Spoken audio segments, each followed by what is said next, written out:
Acts chapter 10, verses 1 to 28.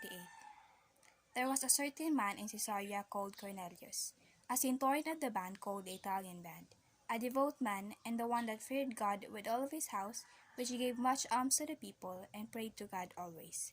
He saw in a vision evidently about the ninth hour of the day an angel of God coming unto him, and saying unto him, Cornelius. And when he looked on him, he was afraid, and said, What is it, Lord? And he said unto him, Thy prayers and thine alms are come off a memorial before God. And now send men to Joppa, and call for one Simon, whose surname is Peter. He lodgeth with one Simon a tanner, whose house is by the seaside. He shall tell thee what thou oughtest to do. And when the angel who spake unto Cornelius was departed, he called two of his household servants, and a devout soldier of them that waited on him continually.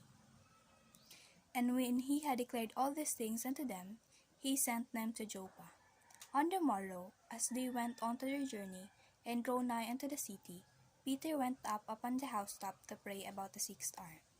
And he became very hungry, and would have eaten, but while they made ready, he fell into a trance, and saw heaven opened, and a certain vessel descending upon him, as it had been a great sheet knit at the four corners, and let down to the earth, wherein were all manner of four-footed beasts of the earth, and wild beasts, and creeping things, and fowls of the air. And there came a voice to him, Rise, Peter, kill and eat. But Peter said, Not so, Lord, for I have never eaten anything that is common or unclean.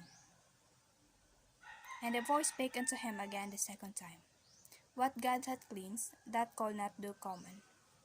This was done thrice, and the vessel was received up again into heaven.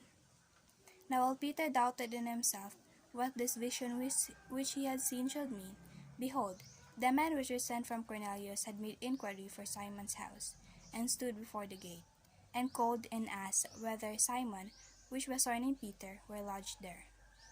While Peter thought on the vision, the Spirit said unto him, Behold, 3 men seek thee. Arise therefore, and get thee down, and go with them, doubting nothing, for I have sent them. Then Peter went down to the men which were sent unto him from Cornelius, and said, I am he whom ye seek. What is the cause wherefore ye are come? And they said, Cornelius the centurion, a just man, and the one that feareth God, and of good report among all the nations of the Jews, was warned from God by an holy angel to send for thee into his house, and to hear words of thee. Then called he them in, and lodged them.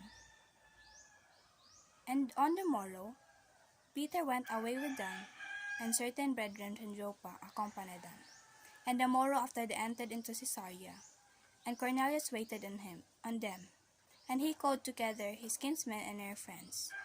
And as Peter was coming in, Cornelius met him, and fell down at his feet, and worshipped him. But Peter took him up, saying, Stand up, I myself am a man. And as he talked with him, he went in, and found many that were come together. And he said unto them, Ye know that it is an unlawful thing for a man that is a Jew to keep company, or to come unto one of another nation.